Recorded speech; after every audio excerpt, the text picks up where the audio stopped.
Olá, sejam todos bem-vindos ao Caminho de Guermantes, podcast dedicado à literatura e às maravilhas das artes. E no episódio de hoje nós vamos falar sobre o conto russo Angústia, de Anton Chekhov.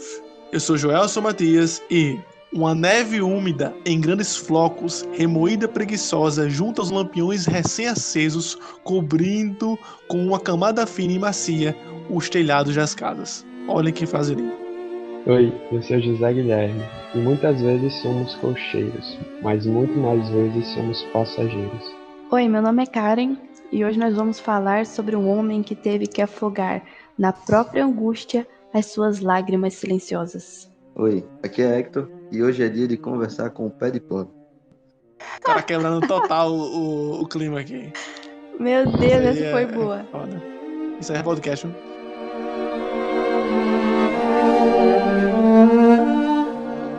Então, hoje estamos aqui mais uma vez reunidos para falar de um conto em russo. Já podem perceber que somos grandes fãs dos russos. E o nosso público em geral também gosta muito, né? Sempre temos altos números, né? Quando temos russos aqui na página ou no podcast. Então, daremos ao público o que o público quer. Mas dessa vez também é algo que nós queremos. Sei que é de costume a gente falar um pouco sobre o autor antes de falar propriamente sobre a obra. Entretanto, temos planos de falar sobre obras mais complexas e maiores e em episódios maiores.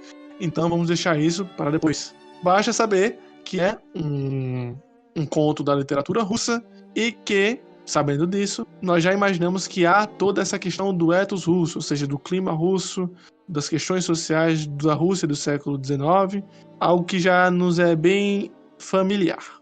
Agora, chega de conversa, vamos para o enredo.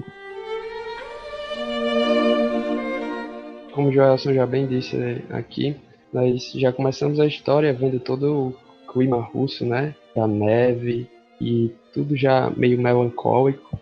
É algo que vale até ressaltar que é muito bem escrito e a gente consegue mesmo já nas primeiras frases sentir a melancolia do ambiente.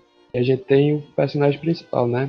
Iona, que é um cocheiro, que a história se passa basicamente com algumas de suas viagens e o que acontece, que é realmente angustiante, como o título bem sugere.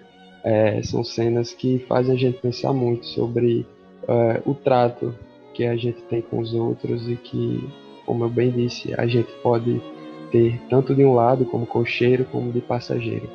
Acho legal a gente notar, como eu já elenquei anteriormente em minha abertura, as primeiras frases. Não só porque elas vão nos ambientar, né, nesse clima triste, angustiante, como o Zé acabou de dizer, mas eu queria que vocês percebessem como é muito bem escrito esse início, né? Essa coisa do crepúsculo vespertino. É claro que é bem clichê começar uma obra literária falando sobre o clima, né? Entretanto, aqui o clima tem um fator na história. O clima ele é importante para o que está acontecendo. O clima não é apenas o clima da história ambiental. É como se estivesse criando a imagem psicológica também da personagem, que se chama, né, Iona Potapov. Aí é verdade, porque às vezes a gente se acostuma a algumas coisas serem bem jogadas na narrativa, como por exemplo você falou, começar a narrativa falando do clima ou do tempo, sendo que isso não tem nada a ver e não interfere em nada da história. Só que nesse caso é o contrário, né? Todo o ambiente, todo o ethos que você falou está relacionado com a história e com o que é narrado, descrito logo no início. E não é apenas uma questão de percepção que vai sendo criada no leitor, mas é também uma questão de estrutura narrativa. Porque, se vocês perceberem bem no início do texto, é como se não apenas refletisse esse cenário psicológico, no caso, não apenas como se o cenário exterior ambiental refletisse o cenário psicológico, mas também há uma conexão entre as descrições. A gente vê aqui que a camada de neve já cobriu os dorsos dos cavalos, os ombros das pessoas e os chapéus. O cocheiro, Iona Potapov, estava completamente branco, como um fantasma. Então, o autor ele vai mais longe aí nessa questão. Não é só isso que eu agora tentei levantar de que faz sentido. Faz sentido e ele mostra isso narrativamente. Não é só duas coisas separadas que o leitor pode fazer a junção, mas sim são duas coisas separadas que o autor faz a junção para você. É aquela coisa que a gente já conversou, que um texto bem escrito, você não sente que ele foi difícil de ser escrito. Com certeza ele teve muito trabalho, com certeza ele passou horas aqui tentando elaborar, encontrar as palavras certas, tentar encontrar as sentenças corretas, né? Mas é leve, né? Flui muito bem esse texto. Então essa é a primeira coisa que eu gostaria de chamar a atenção, porque vai ser muito importante quando a gente chegar no ponto mais emocional do texto. Só um adendo, é importante também a gente parar para pensar em outros textos, onde o clima, enfim, o ambiente é uma forma de você utilizar através da escrita, uma forma de projetar no mundo o que está acontecendo, digamos assim, na psicologia daquele personagem. Isso é algo que acontece bastante, principalmente nos textos que são mais introspectivos, que estão mais relacionados a uma estrutura de fluxo de consciência, como Virginia Woolf, James Joyce. Esse é um elemento muito forte, quando você sempre tem em mente, né, que realmente o ambiente não é só onde as coisas acontecem, mas ele também reflete o que o autor quer passar e o que o personagem está passando. Logo após isso, né, a gente já sabe, por uma informação dada pelo narrador, que aquele cara, aquele homem, aquele cocheiro, ele aparentemente vem de um contexto mais agrário, um contexto mais pobre, talvez, mas ele tem que viver agora, não sabemos porquê, nessa nova área, nesse novo ambiente urbano, com luzes monstruosas, né, com um barulho incessante e gente correndo, como bem o narrador nos diz, né? Então vemos essa imagem muito bem construída, de um homem, né, melancólico, vazio, tal como um fantasma, sentado, que não se importa com a neve caindo sobre o seu corpo e que só está buscando uma corrida, entre aspas, né? Ele é um cocheiro, ele tem que trabalhar. Até que finalmente alguém entra em sua carruagem. Ei, antes de tudo aí, essa parte que ele descreve as luzes monstruosas, o barulho incessante, vocês não ficaram com a impressão que ele tá falando do cavalo, não? Ao invés do personagem? Porque no parágrafo anterior ele tá falando Não pode deixar de sobre meditar quem foi arrancado do o arado da cavalo paisagem cinzenta. está meditando, porque ele tá lá imóvel, enfim, com a perpendicularidade de estacas de suas patas. E aí logo após ele fala que ele está em meditação e ele fala, não pode deixar de meditar quem foi arrancado do arado. Boa, Então, boa. é como se Boa ele discussão. estivesse falando do cavalo também, né? Dando essa É verdade. humanidade ao cavalo, que principalmente vai ser importante para o que vai acontecer no final do conto. Deixa eu ver aqui. Isso aqui é podcast de Itaque. Nessa parte ele fala que ele tá encolhido, né? E mesmo que caísse muita neve, ele não se mexeria. E seu rocinho, que é o cavalo, está igualmente branco e imóvel. Graças à sua imobilidade, à angulosidade das formas e à perpendicularidade da estaca de suas patas, parece mesmo de perto um cavalinho de pão de ló de um copete. Seguramente ele está imerso em meditação. Aí mesmo, Não entendeu? pode deixar, não pode deixar de meditar quem foi arrancado do arado. É verdade, verdade. Massa demais, pô. Pé de É. pano reflexivo, pensando aí. Reflexivo. Mas ao mesmo tempo fica bem ambíguo, né? Tipo assim, pode ser também o cara. Pode ser os A dois, impressão exato. minha. Pode ser os dois. Ou essa conexão primeira entre os dois, né? Também tem no final vai ter essa fechada de ciclo. E tem essa Isso. conexão, né? Pensar Massa. mais pro final faz mais sentido. Boa, é por isso que a gente tá aqui pra discutir, pô. Eu não tinha percebido isso, na moral. Então entra esse militar, né? Que a gente vai ver. E percebemos muito esse maltrato, né? Essa questão de não visualização da pessoa que tá servindo a ele, a esse militar. Podemos também identificar nessa cena um conto curto. A gente vai resumir bem rapidinho aqui pra discutir mais a reflexão que ele nos deixa, né? Mas só pra elencar todas as partes, só pra relembrar também quem leu há muito tempo, ou quem leu há uma semana. É sempre bom lembrar. Esse militar vai entrar, ele vai ser muito grosso, né? E isso, aparentemente, a princípio, não parece um problema para o Iona, né? Ele não parece ligar muito com que as pessoas gritem com ele, com que o cara chama ele de demônio. Fala assim, sabe dirigir não? Vai pra que lado? Vai pra onde? E isso não importa muito, ele ri, né? Inclusive, mais à frente, ele vai rir de outras coisas, a gente vai falar mais. E ele só quer conversar. Ele fala assim, o meu filho morreu. O fato de eu rir, de eu ser dele ser tão simpático é algo agoniante para mim. Porque esse primeiro viajante, que é o militar, ele tem é o típico, vamos dizer assim, aquela caricatura do militar, muito bruto, muito grosso, e ele tratando super bem. E quando chega os outros passageiros, a gente vai voltar mais aqui, mas os outros passageiros, eles são, digamos assim, jovens, e estão nem aí para nada, ficam fazendo piadas e falando as coisas, e sendo mal educados, ao mesmo tempo eles sempre com um sorriso, dizendo, esses jovens estão felizes, o pessoal tá animado ali. E nisso a gente sente um pouquinho da dor dele, que a gente já conheceu anteriormente, porque ele tentou dizer ao militar que o filho dele tinha morrido. E a gente sente um pouco da dor dele, e mesmo assim ele tratando daquela forma os outros, para mim era agoniante enquanto eu ia. Assim, já entrando um pouco na discussão, né? Já entrando nesse assunto aí, pra mim já tá entrando na discussão. Já entrando nessa discussão, mas já a reflexão que o trecho traz, eu fico pensando como ele não é um homem muito, como posso dizer, consciente de suas emoções, certo? Até então eu tava pensando que ele era um homem do campo. Talvez ele seja ainda, né? Essa coisa da monstruosidade da luz do cavalo ou dele pegou aí depois que a Agatha falou. Mas ele sim, presume-se que ele é um homem pobre, né? Ele tá trabalhando em cocheiro, então com certeza ele é pobre. Talvez com pouca instrução. E, muito provavelmente, com pouca elaboração, né? A questão da consciência do que acontece ao seu redor e das suas próprias emoções. Entretanto, vemos aí uma certa necessidade de ser ouvido, que ele vai expor para o militar e depois para os jovens. Tanto que um dos jovens vai falar assim, todo mundo morre, né? É uma sensibilidade ao máximo nesse momento. E me chama a atenção isso, essa questão de, mesmo ele parece ser pouco instruído, parece ter pouca noção de algumas questões, ele sabe que isso veio e ele tem que falar. Ele só quer conversar com alguém.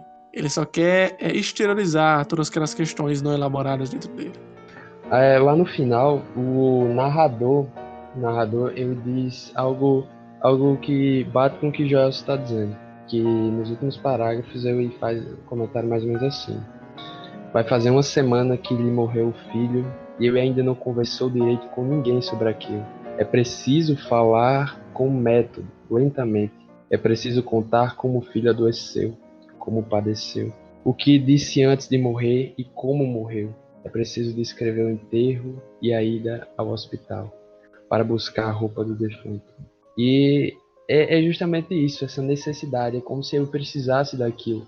E ao mesmo tempo, quando ele se depara com a indiferença dos passageiros, que primeiro o militar e em seguida os três amigos, as três outras pessoas, é algo que é muito contrastante.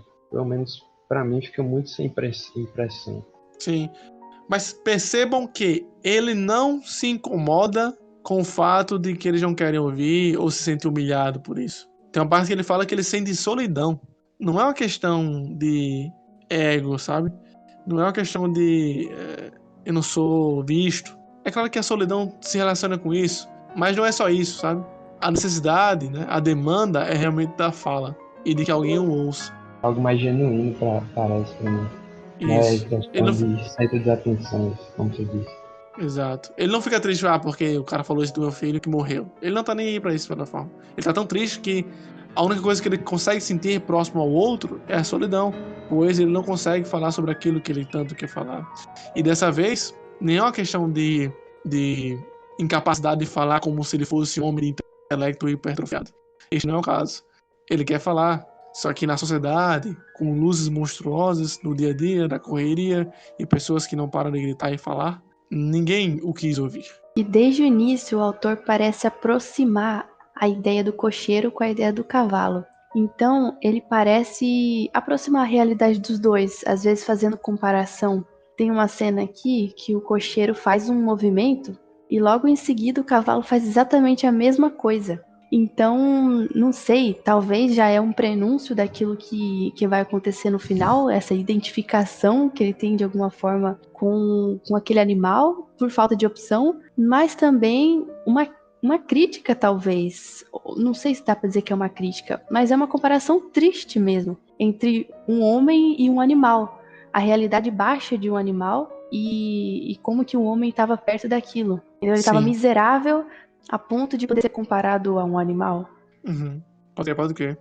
Mas eu também vejo essa questão dos russos aí, e Raskolnikov tem a mesma coisa que no Castigo, de se compadecer pelos cavalos.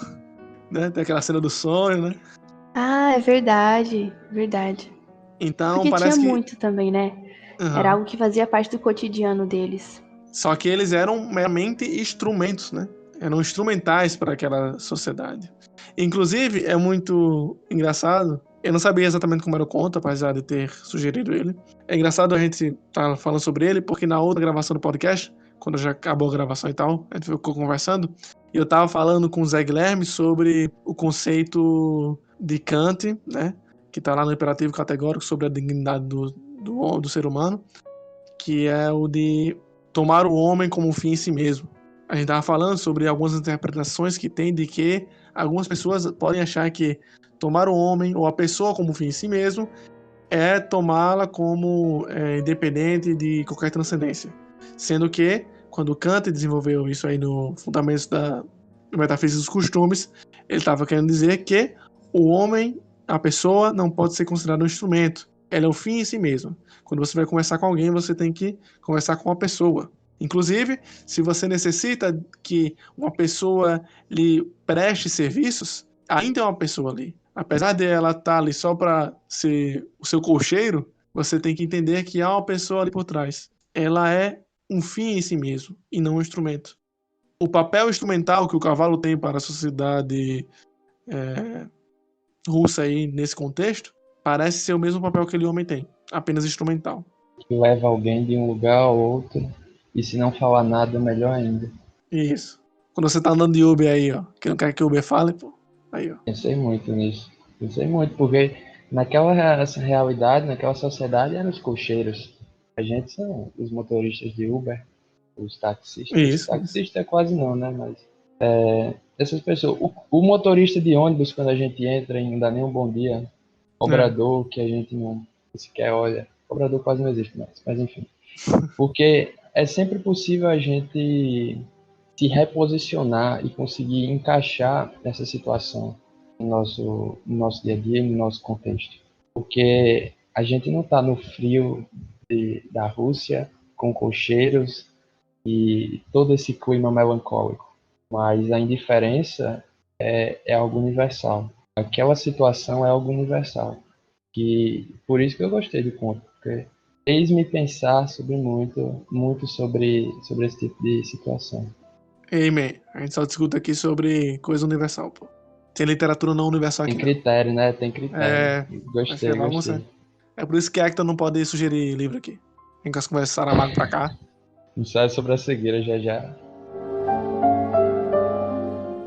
Mas eu acho, assim, que o Uber, ele é mais simbólico, assim, porque, tipo, tem como conversar, sabe?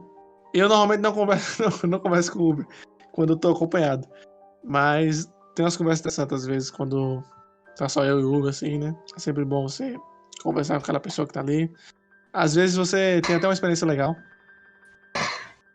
Inclusive, eu ouvi alguém falando uma vez que o processo de aprender a atender as pessoas, né?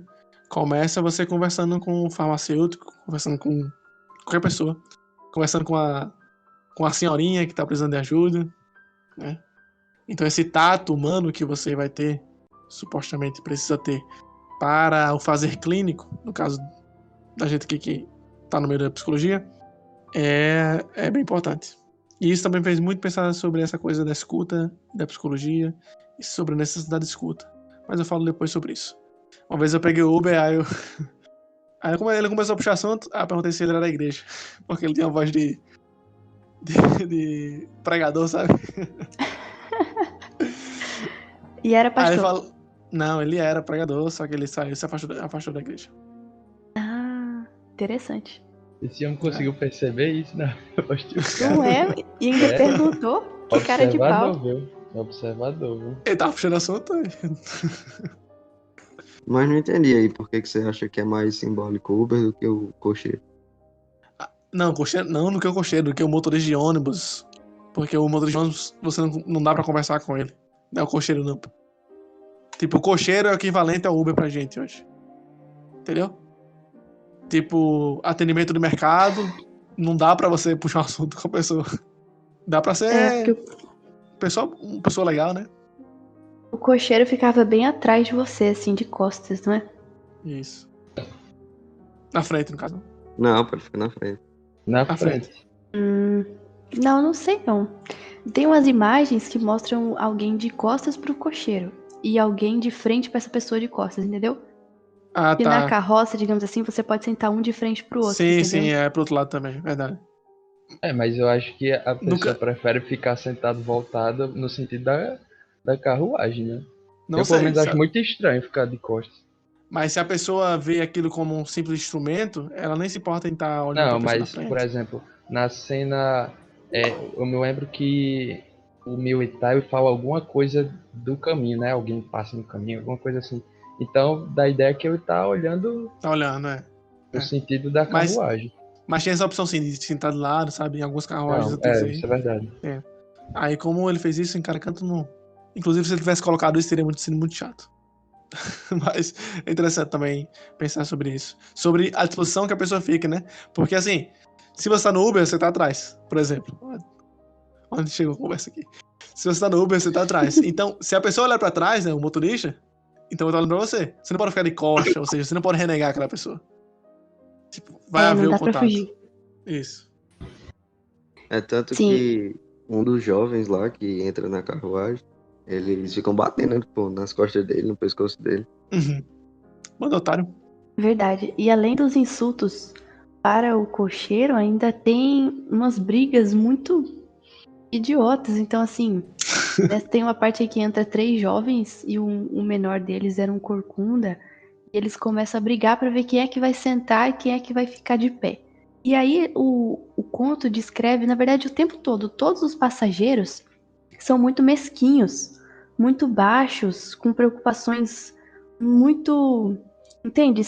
É de modo que o autor parece evidenciar a pequenez dessas coisas em relação ao sentimento do cocheiro.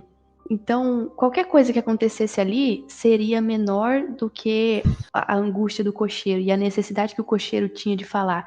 O problema do cocheiro era sempre maior do que qualquer coisa que apareceria ali. Só que ali ele parece deixar isso ainda mais claro, com personagens baixos, com coisas irrelevantes, para deixar mais contrastante, sabe? Com o problema que o cocheiro estava passando. Sim. Verdade. Caramba, Tchekov realmente escreve muito bem, pô. Mas sabe o que é Botei foda? palma pra esse texto. É porque, sabe o que é foda? Porque pra mim parece que, mesmo estando em situações baixas, os personagens, os passageiros, acima de tudo, eles parecem humanos, demasiado humanos. Porque são pessoas com seus desejos mesquinhos, naturais. Não são pessoas, pelo menos pra mim parece, não são pessoas más, assim. Eles são jovens egoístas que tinham talvez ido pra uma farra, ou estavam brigando, brincando, tirando onda com o cocheiro. Ou senão o militar, que ninguém sabe da vida dele, que era, pode ter sido alguém até virtuoso, feito algum ato heróico militar, ninguém sabe. Mas estava ali estressado, querendo ir de um canto ao outro. E, e nessa de ser humano, demasiado humano, eles foram tão indiferentes àquele outro humano, àquela outra pessoa que estava ao lado e na frente deles. E esse contraste é gritante e é o que me chama mais atenção.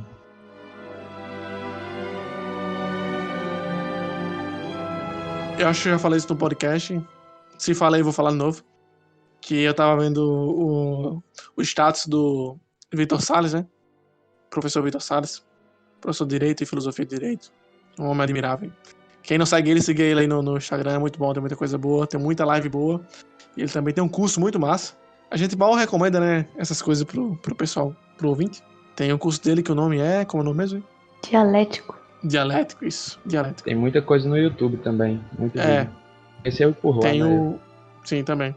Tem o curso dele lá de Avenida Intelectual, de graça, no YouTube. Mas os outros mais pesados, eu acho que tem que pagar lá. Uma quantia fixa. Procure aí. Joga aí no Dialético, no Google, que vocês encontram. Professor Vitor Salles. Enfim, ele fez um post, né? Porque uma pessoa perguntou pra ele como foi seu dia. E ele falou assim: normal, tomei café com minha família, tal, trabalhei, estudei, passei um tempo com minha esposa, fui feliz.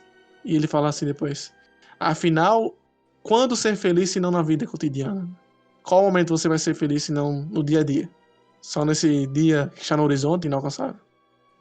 E fiquei pensando como essa virtude de ser uma pessoa boa, ou pelo menos não só uma pessoa boa, porque como o Zagner falou, os outros, né, que não ouviam, o Iona não eram exatamente más pessoas, mas não estavam abertas a ouvir, né? Não estavam abertas a estar conscientes o que está acontecendo ao redor, não estavam abertas a prestar atenção no outro que estava próximo a si, mas só se dá para fazer isso, tal como ser feliz, na vida cotidiana, no dia a dia. É só aí que se dá para executar tal tarefa ou tal virtude. Não tem outro espaço para isso. É claro que eu não tô romantizando aqui essa questão e que a gente vai ficar abraçando todo mundo no meio da rua e que somos pessoas boas, do bem e que vai estar tudo certo. Mas o mínimo esforço para tentar encontrar as pessoas por detrás da instrumentalização que se põe em cima delas é de bom grado. Teve uma vez que eu tava chegando do IF, acho que era um meio-dia não, né? Meio-dia e meia. Que horas a gente saiu do IF, Joss? Meu Deus. Meio-dia, então eu chegava em casa quase de 1 hora. Meio-dia e meia, 1 hora. Aí eu desci do ônibus, um senhorzinho falou alguma coisa, sobre política, não sei, alguma coisa assim. E eu comentei, só foi eu comentar, pô. Aí o bicho começou a puxar assunto comigo. Conversou. E no meio do sol lá, meio-dia e pouco, conversando, eu disse, não, mas você é um menino bom. Aí apertava minha mão, aí eu ia saindo, aí eu falava de novo. E a gente ficou lá, fiquei falando, eram uns 10 minutos, conversando com aquele senhor. E tipo, não foi a coisa mais agradável do mundo pra mim. Só que ao final foi tão recompensador, foi tão gratificante ter conversado com aquele senhor. Não por saber que eu sou uma pessoa virtuosa, nada disso, mas justamente o que Joelson falou do Kant, né, do imperativo categórico. Eu não estava escutando ele para conseguir um fim, eu não estava usando ele como meio. Mas quando eu olhava para aquele senhor tão concreto, tão alcançável para mim, eu estava vendo uma outra pessoa. E foi isso que faltou e falta pra gente em tantas situações do nosso dia a dia, de olhar para o outro e enxergar uma pessoa, um ser completo, e não simplesmente um meio para conseguir algo. Mas sabe o que é interessante? É que você não precisa nem ter que ouvir a pessoa de verdade, sabe? Vamos voltar pro foco da história, que é o Iona, e aplicar um exemplo no nosso dia a dia. Todo mundo já passou por isso, com esse exemplo que o Zé Guilherme deu, de algum velhinho, algum senhorzinho na rua, uma senhorazinha na rua, querer conversar com você e você ficar só ouvindo lá, né? E se você não for um babaca, você ouviu até o final e riu, sorriu em resposta, balançou a cabeça, confirmou que sim e foi embora. E o mais interessante disso é que você não precisa realmente estar ouvindo a pessoa, sabe? O Iona, ele não precisava que alguém... nesse ponto que eu quero levar mais pro lado psicológico da questão. O Iona não precisava que alguém realmente o ouvisse para lhe dar uma devolutiva. Ele não precisava de uma terapia para alguém... Talvez ele precisasse depois. Mas ele não precisava de uma terapia que alguém o guiasse, ou que alguém lhe desse reflexões. Ele só precisava que outra pessoa o ouvisse para que ele pudesse dizer em voz alta aquelas questões não elaboradas contidas em si, né? É claro que ele poderia escrever, né? Escrever também é uma forma de elaborar as questões não descobertas. Mas, tendo em vista que a gente falou que possivelmente ele era alguém sem instrução, ele não conseguiria fazer isso. A única forma que ele poderia fazer de elaborar as suas questões internas seria por meio da fala. E mais uma vez, não precisava que ninguém ligasse. Inclusive, ele começava a contar, mesmo que a pessoa estivesse nem aí. Só que as pessoas nem deixavam ele terminar de falar. No caso, não houve uma boa alma que nem fingisse interesse em sua fala, né? Isso me faz pensar sobre uma das coisas que se fala muito no meio da psicologia, que a primeira coisa que você tem que saber fazer, pelo menos, é escutar, né? Não precisa fazer nada ali escutar. Nada que uma boa escuta não resolva, né? É claro que tem questões mais complexas que isso. Mas uma boa escuta, ela já é de muita valia para qualquer pessoa. Você não precisa ser um psicólogo pra isso também. Inclusive, Zé Guilherme vai ser advogado, trabalha na área. Um advogado tem que saber ouvir, né? Um médico, enfim, ele é um cara que escuta muito. Pessoas que resolvem problemas em geral, até vendedores, são pessoas que têm que acolher a demanda dos outros, abrir esse momento de escuta. E vez ou outra podemos ter que lidar com Iona. E por mais que as pessoas não saibam o que fazer nessa situação, só ouvir já é de grande valia. Não tô sendo moralista aqui, certo? Tô fazendo aqui uma questão aqui Eu acho que tá. Sei não. Tá não. Tô na psicologia. É só É, ético, porque só ético. o Zé Guilherme fala, né, no sentido de ouvir, de ter aquele momento de conexão e tal, porque por mais que para ele não tenha sido nada demais, pro cara foi bom. Mas não sei, de maneira geral é como se um pouco do que você falou já, essa questão de você ouvir não é só de você estar 100% presente ali. Claro que é Isso. importante que você consiga estabelecer conexões fortes no teu dia a dia, de trabalho, conhecer pessoas, mas justamente ele nem precisava disso, ele só queria estar falando. É tanto que no final ele ficou lá conversando com o pé de pano, entendeu? Então não sei se realmente é nesse sentido assim. E de você ter essas interações no dia a dia, eu penso muito que é uma forma de você simplesmente se relacionar bem, assim. Ao invés de você sentar na mesa do trabalho e, sei lá, falar bom dia, tudo bem, falar que o clima tá quente. Isso não faz o menor sentido. É muito melhor você falar, e aí, como é que tá a família, sei lá, como é que tá teu filho. E por mais que isso não seja para você tão, quer dizer, para a pessoa, né? Isso não quer dizer que ela vai ter um momento de conexão extremamente afiada naquele momento. Não, você só vai estar interagindo Isso. de uma forma produtiva. Você não vai estar se mantendo tão superficial quanto é o tipo de conversa que a gente tem hoje em dia. Ah, porque tá aqui. Ah, porque a notícia. Não, você realmente tem uma conversa, entendeu? Acho que era mais ou menos isso que ele precisava. Ele não precisava estar ali com um psicólogo, por exemplo. Claro que iria Isso. ajudar. Mas o cara só queria falar, pô. E falou com o cavalo. Eu Acabou. lembrei Resolveu, que a pô. gente comprava livro, aí eu ia comprar livro com Hector pra revender, né? A gente ia no centro comprar livro. Bom Aí o senhorzinho lá. exemplo. Exatamente, pô. Exatamente. Explique O tudo bicho agora. sebo, o bicho sebo, ele é muito doido, pô. Ele é velhinho assim, mas não tão velho. Mas o bicho é muito doido, tem umas conversas muito doidas lá. Ele é meio um hippie, meio frustrado, sabe? Aí ele fica ouvindo Raul Seixas lá, as conversas de teoria da conspiração. Enfim, conversa bem anos 70 mesmo.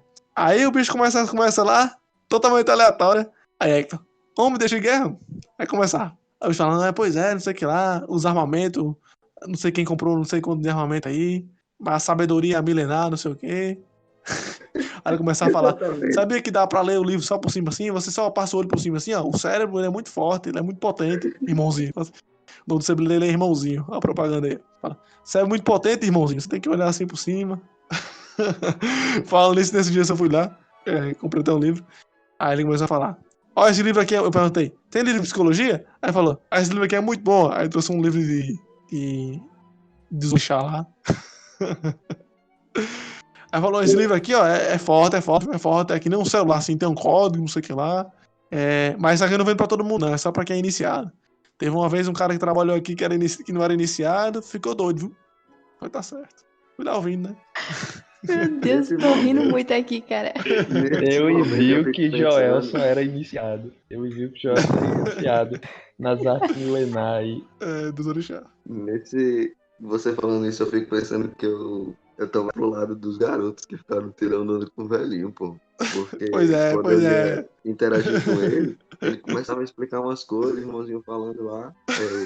Pode crer, não sei o que, tu acredita mesmo e tal, mas tu acha isso sério? E eu interagindo com ele, só que por cima, assim, eu não tava nem aí, entendeu? Aí, sei lá, pelo menos eu conversei com ele e em alguns momentos era de fato interessante. Mas não era como se eu estivesse criando uma conexão com ele ali, entendeu? Tava É. só, lá no fundo eu tava tirando onda com ele. Mas na parte concreta do mundo, né? Eu tava interagindo com ele, conversando, ouvindo o que ele provavelmente precisava, né? De alguém É ali claro pra que ficar você fez ouvindo. o dia dele muito feliz, Hector. Muito feliz. É capaz de eu ter feito o dia dele incrível ali, falando que as teorias das conspirações que ele tava vendo aí.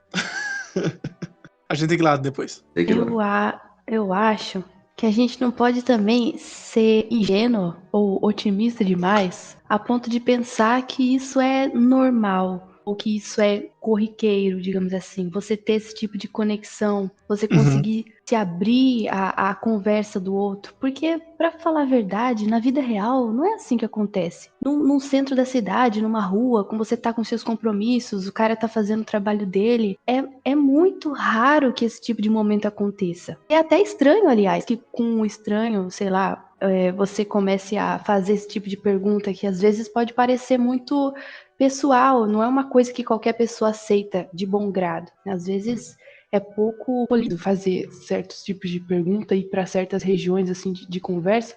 Então eu acho que a gente não pode achar que isso vai acontecer sempre. A gente não pode ficar com essa neura também de eu preciso me Claro. abrir ao outro, ele pode estar sofrendo, eu preciso estar aqui.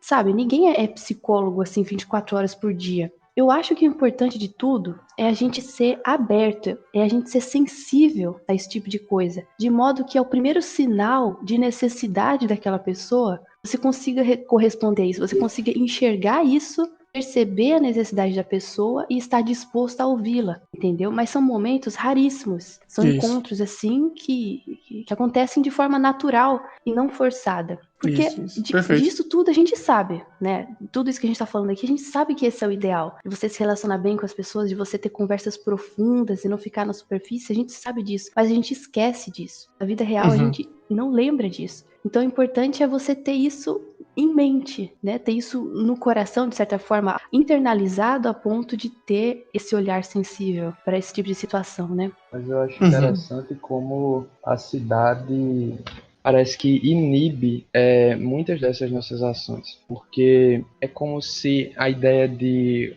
uma complexidade urbana tivesse em contraposição a uma comunidade, onde você tem mais essa liberdade, coisas desse tipo. E como o Karen bem disse, na correria do dia a dia, resolvendo as coisas e tal, a gente passa voado sobre muitas coisas, sobre as pessoas e realmente fica bem complicado, bem difícil ter isso. E como o conto retrata o ambiente que a gente tá, às vezes tem muita influência sobre isso, né? Sobre como a gente age, sobre como nossas atitudes são moldadas.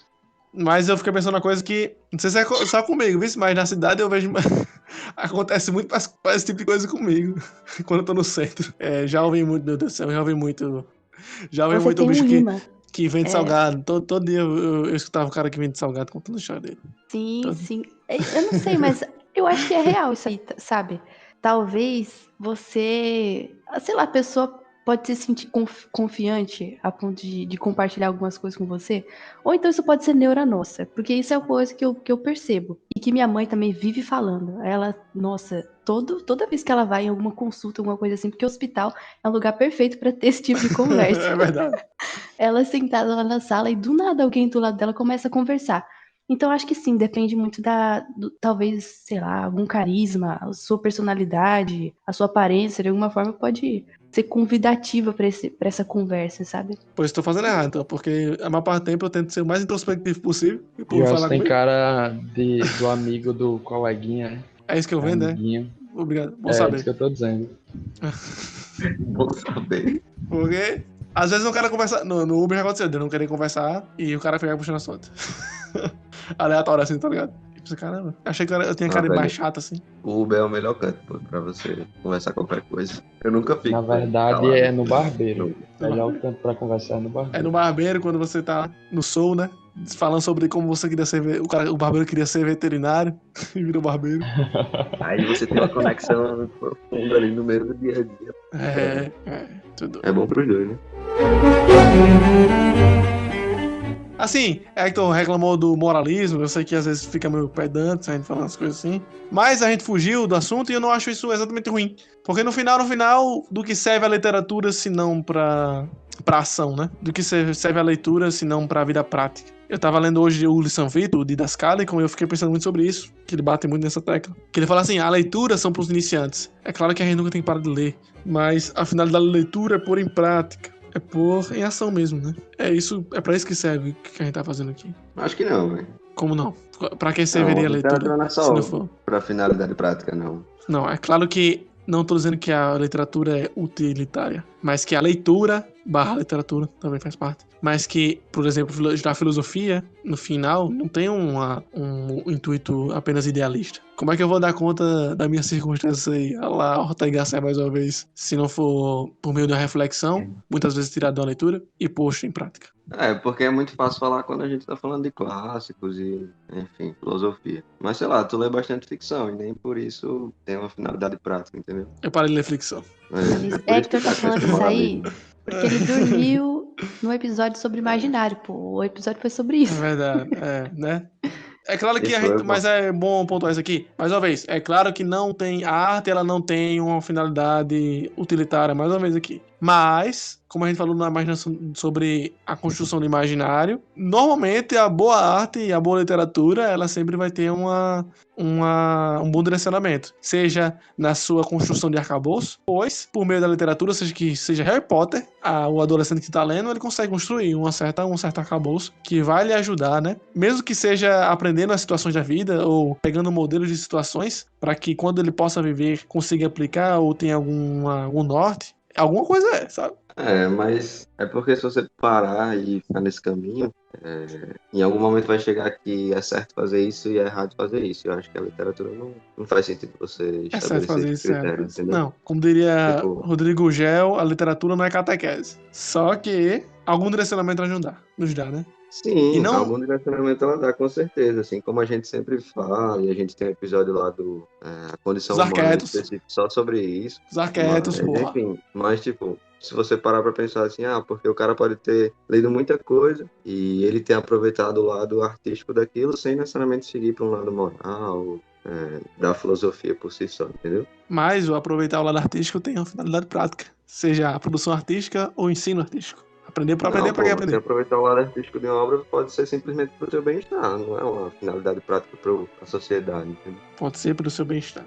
Tá. Não. Quando Apreciação. tu lê um poema Só que você se identifica, que faz parte daquele teu momento e tal. Enfim, não tem necessariamente a finalidade de você trocar algum comportamento. Pode ser só uma contemplação. Inclusive a gente fala isso também, né? A contemplação do objeto, enfim. Sim, realmente, pode ser a contemplação, verdade. Só que normalmente essa contemplação, ela tem que ser significativa. Se não há significado, pra mim não tem contemplação. Tipo, quando tu lê uma coisa que chama muita atenção, algum significado, mesmo que seja apenas intelectível, há em você. Ou há na obra, não é você não. Há na obra que lhe imprimiu essa questão. Assim, me diga uma coisa que você decorou aí, Hector. Como assim? Uma frase que você decorou. Uhum. É pra dizer a frase ou só citar uma coisa que como você quiser. Não, eu tenho decorado uma frase do Laranja Mecânica, por exemplo. Então, você acha a obra significativa? Porque pra mim, eu só decoro aquilo que é significativo. Eu lembro aquilo que é significativo. Sim, completamente significativo. Então, acredito que a partir desse momento, mais uma vez, não tem uma motivação utilitária, como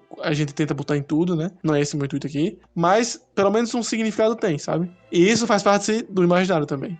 É porque é muito complicado essa questão do imaginário, porque sempre parece que a gente tem que ler, mas a gente voltou pro podcast do imaginário. Sempre parece que a gente tem que ler pra construir imaginário, sei lá, pra ter alguma coisa, entendeu? sabe? É essa lógica que não... entendi.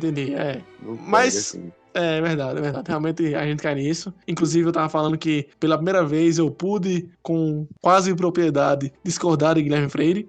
Tava falando pra Karen, que assim, anos-luz de Guilherme Freire, né? Tem que estudar muito pra chegar perto dele. Ele falou que Memórias Póstumas de Brás Cubas era ruim, né? E falou que alguns contos aí de Machado de Assis eram bons. Uns contos mais antigos, né? E a perspectiva dele de ser ruim ou bom era porque os contos antigos falavam sobre a monarquia, sei lá, alguma coisa assim. E o Memórias Póstumas, ele é bem niilista, entre aspas, né? Ele tem aquela coisa que a gente já falou de Machado de Assis, que Machado de Assis toma muito da filosofia da suspeita de Schopenhauer, né? Da eterna surdez, como se ninguém estivesse nos ouvindo. E Guilherme Freire não acha isso educativo ou culturalmente forte. Logo, não é bom. O que é bom é o que é educativo e culturalmente forte para ele, mesmo que entre os escritos de Machado de Assis seja algo mais fraquinho, sabe?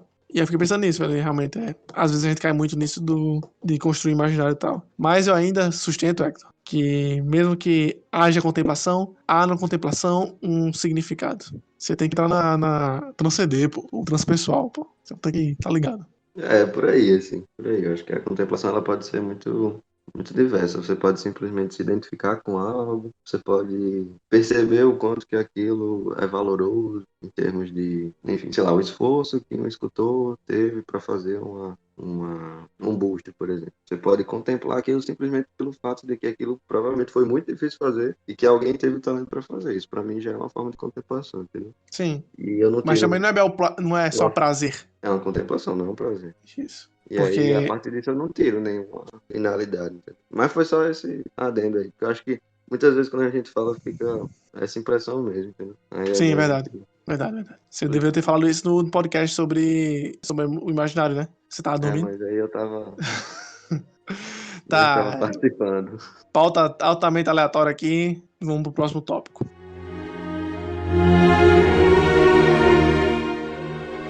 E aí, no final do conto, acontece aquilo que era a única opção, ou então era a única alternativa dele, né? Para alguém que tinha tanta necessidade de falar, que tentou durante o dia todo, alguém que, quando estava perto de pessoas, diz ali que já diminuía a solidão que ele sentia no coração. Então, essa necessidade por contato humano era muito forte. E também alguém que estava trabalhando pela necessidade, mas acabou ganhando dinheiro que não deu nem pra aveia, como ele disse.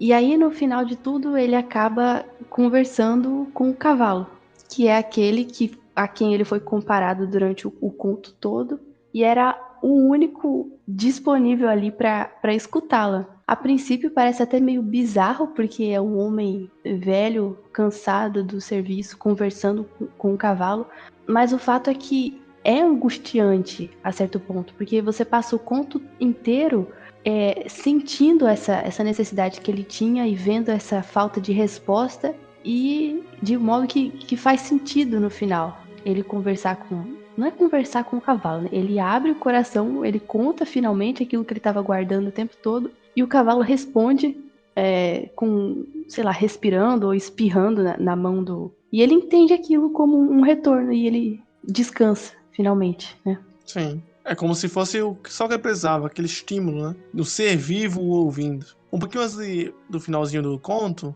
ele fala que pensa no filho, né? E que ele é muito velho e o filho dele que deveria estar trabalhando, não ele. Mas infelizmente ele morreu, né? Ele fala assim, abre aspas, o filho é que devia trabalhar, não eu. Era um conselho de verdade. Só faltou viver mais.